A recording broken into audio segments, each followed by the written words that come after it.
오늘 말씀은 대제사장 가야바의 집에서 종교적으로 정죄를 당하시고 로마 총독 빌라도의 관저에서 정치적으로 정죄를 당하신 예수님께서 십자가 처형장인 골고다 언덕으로 오르시는 길, 우리가 십자가의 길이라 이렇게 부르는 길에 대한 말씀입니다.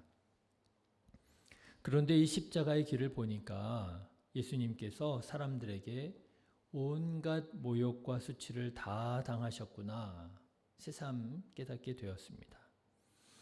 여러분 39절의 말씀을 보십시오. 예수님께서 사람들에게 모욕당하셨다 했습니다. 지나가는 자들은 자기 머리를 흔들며 예수를 모욕하여, 그렇죠? 그런데 41절을 한번 보십시오. 예수님께서 대제사장과 장로들에게 희롱당하셨다 했습니다. 41절 그와 같이 대제사장들도 서기관들과 장로들과 함께 희롱하여 이르되. 그런데 또 44절을 한번 보십시오. 예수님께서 강도들에게 욕을 들으셨다 했습니다. 함께 십자가에 못 박힌 강도들도 이와 같이 욕하더라.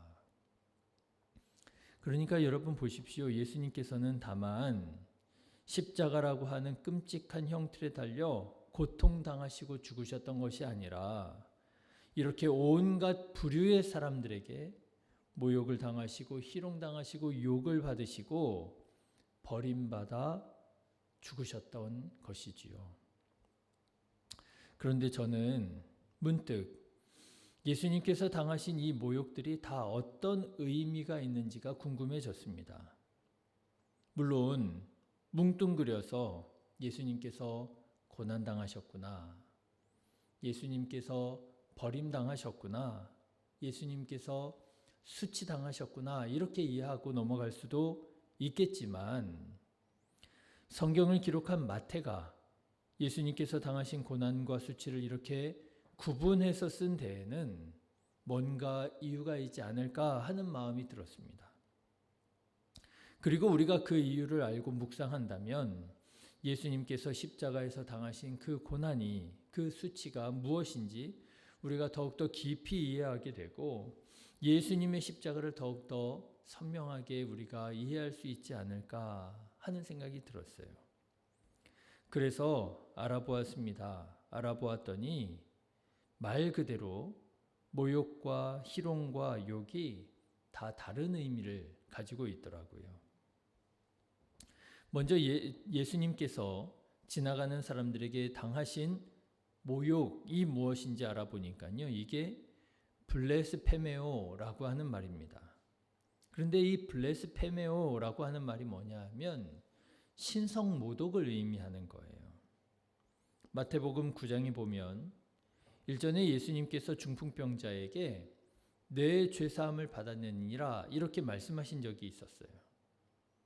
그냥 중풍병이 떠나가고 네가 고침을 받을 거야 이렇게 말씀을 하셔도 되는데 예수님께서는 굳이 내 죄사함을 받았느니라 이렇게 말씀하시면서 고쳐주셔서 서기관들이 예수님을 비난했던 적이 있습니다. 근데 그때 뭐라고 비난하느냐?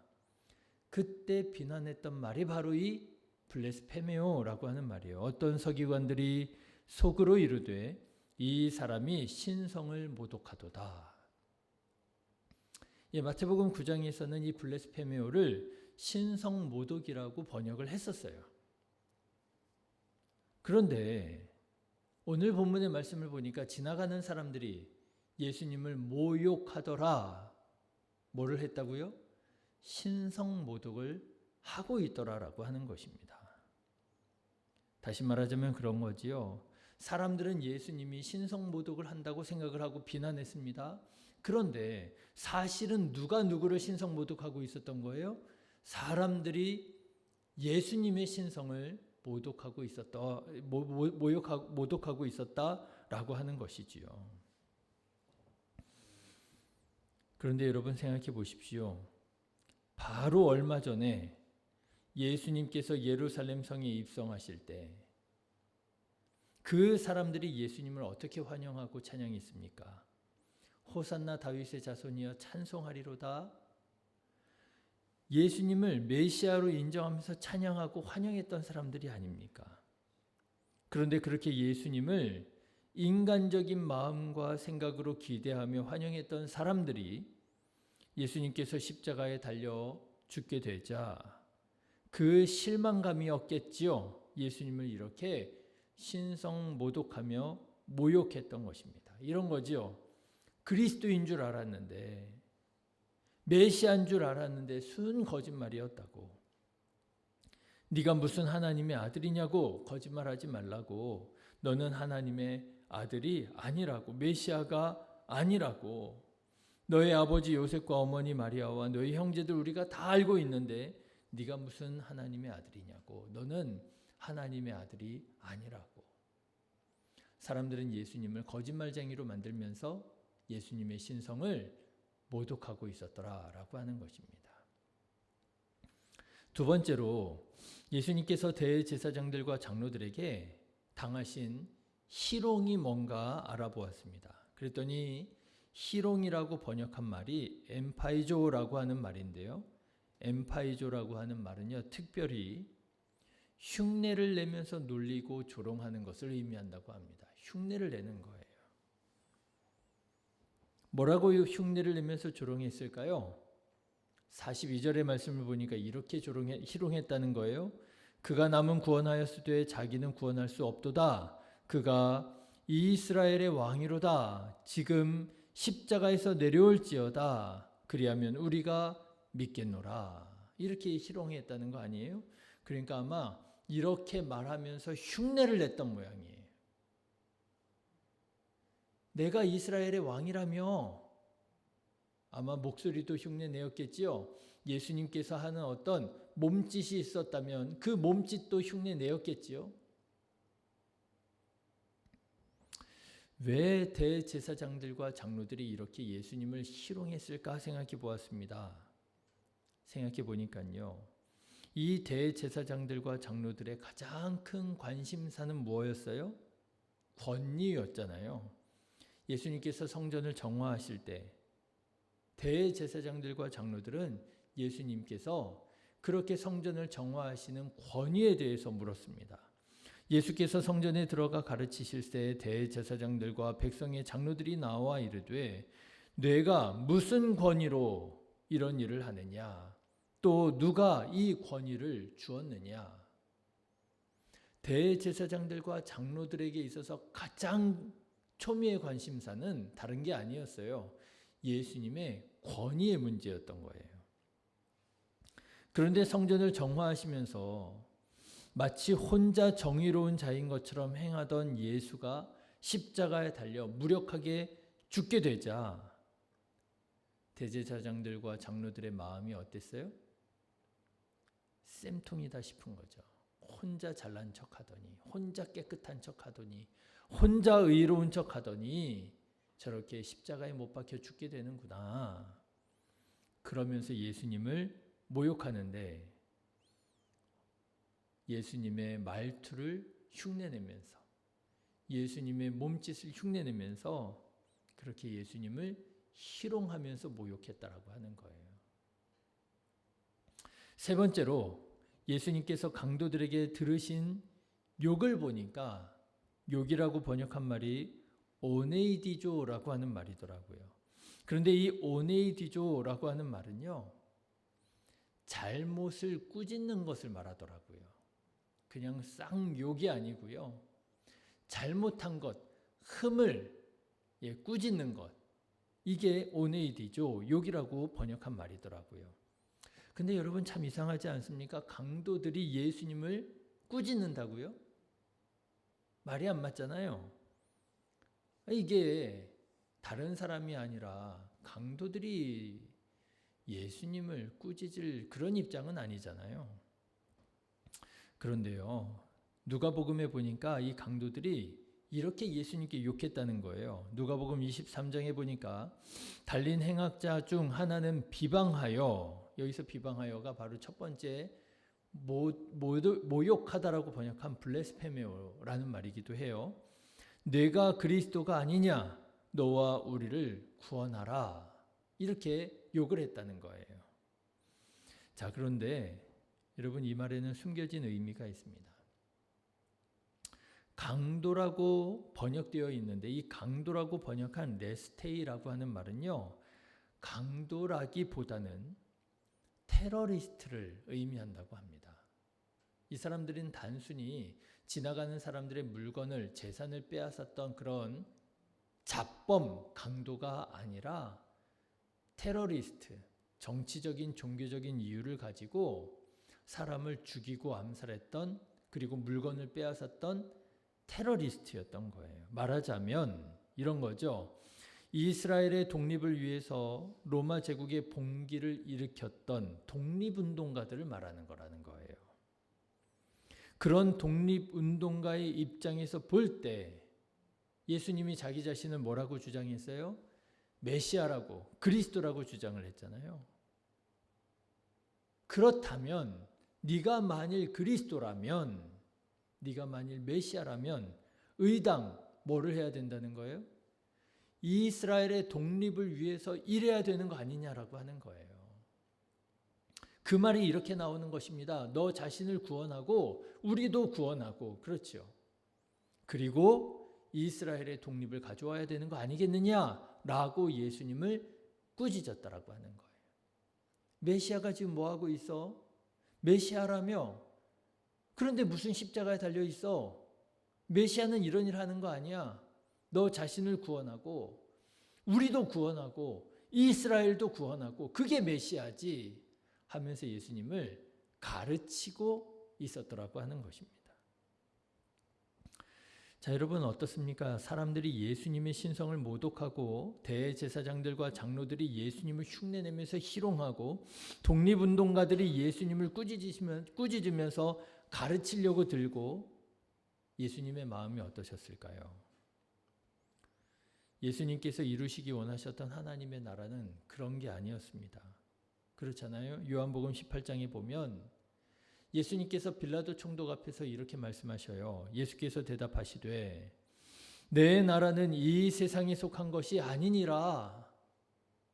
만일 내 나라가 이 세상에 속한 것이었더라면 내 종들이 싸워 나로 유대인들에게 넘겨지지 않게 하였으리라. 이제 내 나라는 여기에 속한 것이 아니니라. 빌라도가 이르되 그러면 내가 왕이 아니냐? 예수께서 대답하시되 내 말과 같이 내가 왕이니라.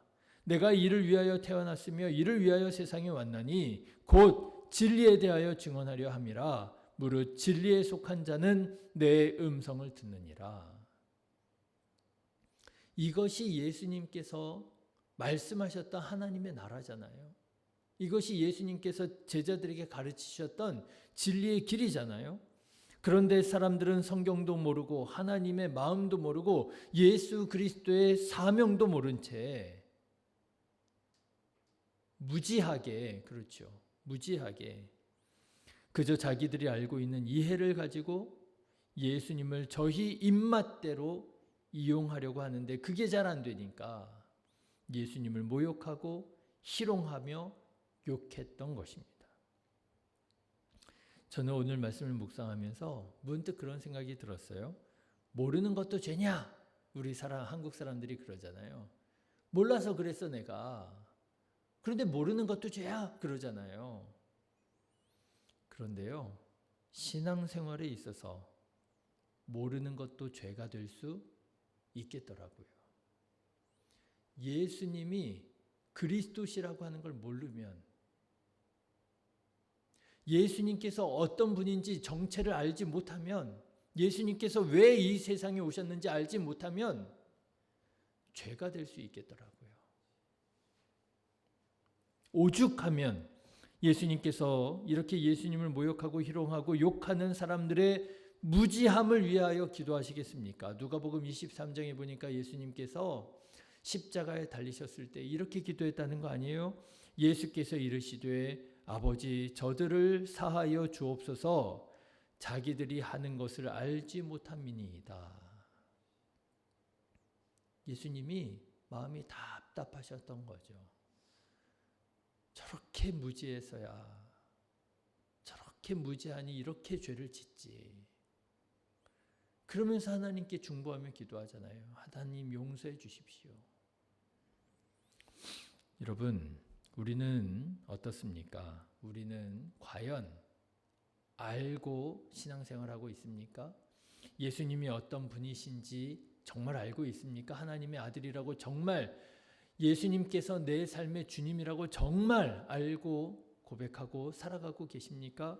여러분, 예수님께서 왜 이 세상에 오셨는지 정말 알고 계십니까? 이 세상을 그저 나들이 하듯 들러리 하듯 오셔가지고 놀다 돌아가셨다 이렇게 생각하고 계시지는 않습니까? 예수님께서 십자가에 달려 죽으셔야만 했던 그 이유를 알고 계십니까? 예수님의 십자가의 그 의미를 알고 계십니까? 예수님의 십자가가 다른 것이 아니라 나의 죄 때문이라고 하는 사실을 정말 알고 계십니까? 아니면 혹시 우리도 이들처럼, 지나가는 행인들처럼, 대제사장과 장로들처럼, 이 독립운동가들처럼 무지한 상태에서 내 필요를 채워달라고, 내 소원을 들어달라고 하나님께 기도하고, 내 필요를 채워주지 않는, 내 소원을 들어주지 않는 하나님께 실망하고 실족하고 낙심하고 불평하고 원망하면서 오히려 예수님을 정죄하고 있지는 않습니까? 내가 이러려고 하나님 믿은 게 아니잖아요. 하나님은 이렇게 해 주셔야 되는 거잖아요. 하나님께 성을 내고 있지는 않느냐라고 하는 것입니다. 예수님의 말씀을 여러분 다시 한번 기억하고 들어보시기를 바랍니다. 예수님께서는 우리들에게 분명하고 정확하게 말씀하셨어요. 나를 따라오려거든 자기 십자가를 지고 나를 따르라. 여러분, 우리가 예수님을 믿는 이 믿음의 길은 십자가의 길인 것입니다. 그런데 이 십자가의 길이 어떤 길이라는 거예요? 생명의 길이라고 하는 거예요. 진리의 길이라고 하는 거예요. 생명으로 인도하는 문은 좁고 길이 협착하여 찾는 자가 적음이라. 우리가 지금 살아가는 이 믿음의 삶은 당장에는 힘들고 어렵게 느껴질 수 있어도 이 길이야말로 우리를 구원하시는 하나님의 진리의 길, 구원의 길이라 하는 것입니다. 그리고 예수님께서 말씀하시고 가르치신 대로 십자가를 지고 골고다 언덕을 오르셨어요. 우리의 모든 죄짐을 대신 지시고 우리의 죄의 모든 문제를 해결하시기 위하여 예수님께서 친히 화목제물 되어 주셨습니다.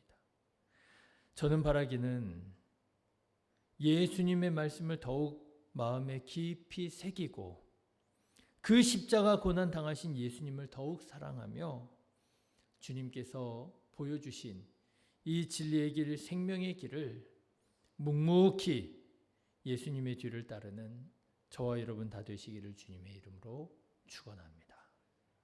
기도하겠습니다.